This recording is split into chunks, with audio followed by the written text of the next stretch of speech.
Hi friends, welcome back to our English learning series. Today we'll learn how to speak English at a coffee shop with simple and useful sentences. Hi, welcome to Brew Cafe. What can I get for you today? Hello. Good morning. Can I have a cappuccino, please? Sure. What size would you like? Medium, please. Would you like it hot or iced? Hot, please. Any sugar or milk? Yes, 2 spoons of sugar and some milk. Got it. Would you like anything else?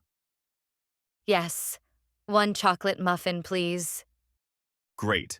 That'll be $6.50. Here you go. Can I pay by card? Of course. Please tap your card here. Done. Your order will be ready in a moment. Thank you.